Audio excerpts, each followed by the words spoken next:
Friends, எக்ஸல்ல power கொரின்னு ஒரு strong feature ஒன்று இருக்கு. அதோட பர்பஸ் இந்த வீடியோல எக்ஸ்பிளைன் பண்றேன். இதோட டீடைல் வீடியோ வந்து டிஸ்கிரிப்ஷன் போடுறேன். அந்த டீடைல் வீடியோ போய் பாருங்க. ஓகே, இப்போதைக்கு சம்மரியை கொஞ்சம் ஃபாஸ்டா எக்ஸ்பிளைன் பண்றேன். இப்போ மொத்தம் 3 எக்ஸல் ஃபைல் இருக்கு. இந்த 3 நீங்க வந்து மெர்ஜ் பண்ணி கொண்டு வரணும். 3லயும் இந்த மாதிரி டேட்டா வந்து order ID, order date, product price, quantity சொல்லி இருக்கு. அதை நான் என்ன பண்றேன், ஒரு ஃபோல்டர்ல போயிட்டு 2 ஃபைல் மட்டும் ஃபர்ஸ்ட் போட்டுக்கிறேன். 2 ஃபைல் ஜஸ்ட் போட்டு நான் என்ன பண்றேன், எக்ஸல் அப்ளிகேஷன் ஒன்று ஓப்பன் பண்றேன். எக்ஸல் அப்ளிகேஷன் இந்த மாதிரி ஓப்பன் பண்ணிட்டு நீங்க என்ன பண்ணணும், அதுல போயிட்டு பவர் குவரி அப்படின்ற ஃபீச்சரை நீங்க ஜஸ்ட் ஓப்பன் பண்ணி பார்க்கணும்னா என்ன பண்ணுவோம், ஃபர்ஸ்ட் ஒரு பிளாங்க் எக்ஸல் புக் ஓப்பன் பண்றேன். இந்த பிளாங்க் எக்ஸல் புக்ல தான் எனக்கு அந்த டேட்டா எல்லாம் மெர்ஜ் பண்ணி வரணும். இதுல டேட்டான்ற டேப்ல போயிட்டு கெட் டேட்டா கிளிக் பண்ணிட்டு ஃபைல் ஃப்ரம் ஃபைல்ல போயிட்டு ஃப்ரம் ஃபோல்டர் அப்படின்ற கிளிக் பண்ணியாச்சுன்னா இந்த மாதிரி ஒரு டீட்டெயில் வந்து உங்களுக்கு இந்த மாதிரி ஓப்பன் ஆகி கனெக்ஷன் அப்படின்றது 2 ஃபைலுக்கும் உண்டான கனெக்ஷன் கிரியேட் பண்ணி கொண்டு வந்து இந்த மாதிரி டீட்டெயில் ஒன்று வரும். அதுல போயிட்டு நம்ம என்ன பண்ணோம், பர்டிகுலரா அந்த ஃபோல்டரை செலக்ட் பண்ணுவோம். அந்த ஃபோல்டரை வந்து நான் இங்க ஃபாஸ்டா கிளிக் பண்ணிக்கிறேன். நீங்க டீடைல் அதில் ஆக்டிவிட்டியில போகும்போது டீடைல் வீடியோ பார்க்கும்போது உங்களுக்கு ஃபுல்லா தெரியும். இப்போ இந்த ஃபோல்டரை கனெக்ட் பண்ணி விட்டுனா அந்த ஃபோல்டர்ல உண்டான 2 ஃபைல் தான் இருக்கு. அதை செலக்ட் பண்ணிட்டு இந்த மாதிரி ஒரு கனெக்ஷன் கிரியேட் பண்ணிட்டு இப்போ என்ன வருது, இந்த மாதிரி வந்து கம்பைன் அப்படின்னு ஒரு பட்டன் வருதுல, இதுல போயிட்டு கம்பைன் அண்ட் டிரான்ஸ்ஃபார்ம் லோடு கொடுத்தாச்சுன்னா ஜஸ்ட் அந்த 2 ஃபைலையும் வந்து மறுபடியும் எவாலுவேட் த கொரி ஒன்று கிரியேட் பண்ணி அதை எவாலுவேட் பண்ணுது. எவாலுவேட் பண்ணி முடிச்சதுக்கு அப்புறம் இங்க நமக்கு அந்த டேட்டாவை வந்து எப்படி நம்ம செலக்ட் பண்ணணுன்றது, கம்பைன் எப்படி பண்ணணுன்றது டீடைல் கேக்குது. சாம்பிள் ஃபைல்ல ஃபர்ஸ்ட் ஃபைல் இருக்கு, அந்த 2 ஃபைல் ஆப்ஷன் இருக்கு. மொத்தம் 3 ஐட்டம் இருக்கு. அதுல ஃபர்ஸ்ட் ஃபைல் தான் பை டிஃபால்ட் வரும், அப்படியே விட்டுருங்க. இப்போ நம்மளோட ஃபைல்ல வந்து ஷீட் ஒரே ஒரு ஷீட் இருக்குன்னா அந்த ஷீட் 1 மட்டும் எடுத்துட்டு அது skip file with errors select பண்ணிட்டு இப்போ ஓகே அப்படின்னு சொல்லி கொடுத்துட்றேன். ஏதாவது ஃபைல் வந்து எரர் இருந்துச்சுன்னா அந்த எதாவது ஸ்கிப் பண்ணிட்டு மற்ற ஃபைல்ஸ் எல்லாம் கன்சிடர் பண்ணும். இப்போ நீங்க 100 ஃபைல் வந்து ஒர்க் பண்றீங்க, 99 ஃபைல் கரெக்டா இருக்குன்னா 99 ஃபைல் ஒர்க் பண்ணும், ஒரு எரர் ஃபைல் மட்டும் விட்டுரும். இப்போ பவர் குவரி எடிட்டர் இந்த மாதிரி ஓப்பன் ஆயிடுச்சு. எக்ஸல் இப்போ நம்ம ஒர்க் பண்ண முடியாது. பவர் குவரி எடிட்டர்ல போயிட்டு தான் எல்லாமே ஒர்க் பண்ண முடியும்.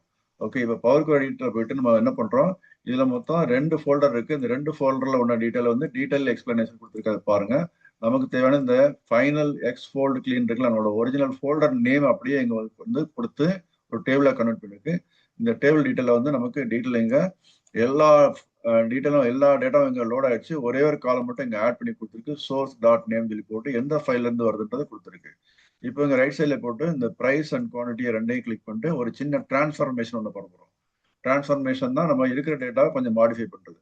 ஸோ டிரான்ஸ்ஃபார்ம் அப்படின்னு இருக்குல்லையே அந்த மாதிரி பண்றதுல ஆட் காலம்லயும் அது டிரான்ஸ்ஃபார்ம் பண்ணலாம். இந்த பிரைஸ் அண்ட் குவான்டிட்டி 2 காலம் செலக்ட் பண்ணி முடிச்சதுக்கு அப்புறம் வந்து ஆட் காலம்ல போயிட்டு இந்த ஸ்டாண்டர்ட்ல போயிட்டு மல்டிப்ளைன்ற பட்டனை கிளிக் பண்றேன். இப்போ என்ன அது ஒரு மல்டிபிளிகேஷன் சொல்லி ஒன்று கிளிக் ஆயிருக்கு. இப்போ இதுல போயிட்டு ஆர்டர் வேல்யூன்றதை அதை ரீநேம் பண்ணிடுறேன். ரீநேம் பண்ணி முடிச்சதுக்கு அப்புறம் இங்க கீழே பாத்தீங்கன்னா இந்த சேஞ்ச் டைப் வரைக்கும் கம்ப்யூட்டர் அப்ளை பண்ணிருக்க ஸ்டெப்ஸ் இங்க வரும். இன்சர்ட் மல்டிபிளிகேஷன் தான் ஸ்டெப் இப்போ நம்ம கிரியேட் பண்ணுது.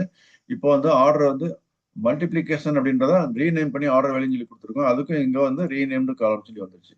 இப்போ மறுபடியும் வந்து இந்த இடத்துல செலக்ட் பண்ணிட்டு என்ன பண்ணோம், ஹோம்ல போயிட்டு க்ளோஸ் அண்ட் லோட் அப்படின்ற கிளிக் பண்ணியாச்சுன்னா அந்த 2 ஃபைல்ல உண்டான டீட்டெயிலையும் மெர்ஜ் பண்ணிட்டு ஆர்டர் வேல்யூன்னு சொல்லி ஒரு காலம் புதுசா ஒன்று கிரியேட் பண்ணிருக்கு.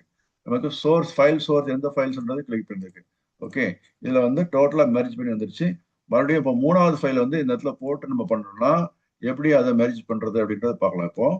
இப்போ வந்து 3வது ஃபைல் எப்படி இருக்கு, 3வது ஃபைல் இந்த இடத்துல இருக்கு. இதை காப்பி பண்ணி இப்போ உங்க ஃபோல்டர்ல வந்து டெய்லி ஒருத்தர் புதுசா ஒருத்தர் டேட்டா போட்டுட்டே இருக்கிறா, நீங்க அந்த ஃபோல்டர்ல திரும்ப திரும்ப இந்த மாதிரி வேலை பண்ணணும்னா என்ன பண்ணுவீங்க, இந்த மாதிரி பவர் குவரி யூஸ் பண்ணி பண்ணணும். ஸோ 3வது ஃபைல் வந்து இப்போ ஒருத்தர் போட்டார் உங்களுக்கு, நீங்க என்ன பண்ணணும், உள்ள போயிட்டு ஜஸ்ட் இந்த இடத்துல ரைட் கிளிக்ல ரைட்ஸ்ல போயிட்டீங்கன்னா குவரிஸ் அண்ட் கனெக்ஷன்ல போயிட்டு இந்த பட்டன் இருக்கு இல்லையா, இந்த எக்ஸ்போல்டு கிளிக் பக்கத்துல ரைட் சைட்ல ஒரு ரெஃப்ரெஷ்னு ஒரு பட்டன் இருக்கு, இதை கிளிக் பண்ணலாம். இல்லைன்னா டேட்டால போயிட்டு இங்க ரெஃப்ரெஷ் ஆலையும் கிளிக் பண்ணலாம். ஸோ நான் இங்க போயிட்டு இந்த குவரிஸ் அண்ட் கனெக்ஷன் டேப்ல ஃபைனல் நம்மளோட இந்த இடத்துல ரெஃப்ரெஷ் பட்டனை கிளிக் பண்ண உடனே பாருங்க 3542 ரோட்ஸ் ஆட் சொல்லி வந்துச்சு. இப்போ 3வது ஃபைலும் இங்க லோட் ஆயிடுச்சு. ஸோ டீடைல் வீடியோ இந்த டிஸ்கிரிப்ஷன்ல போட்டிருக்கேன், அதுல டீடைல்ல போய் பார்த்தீங்கன்னா உங்களுக்கு புரியும். நன்றி.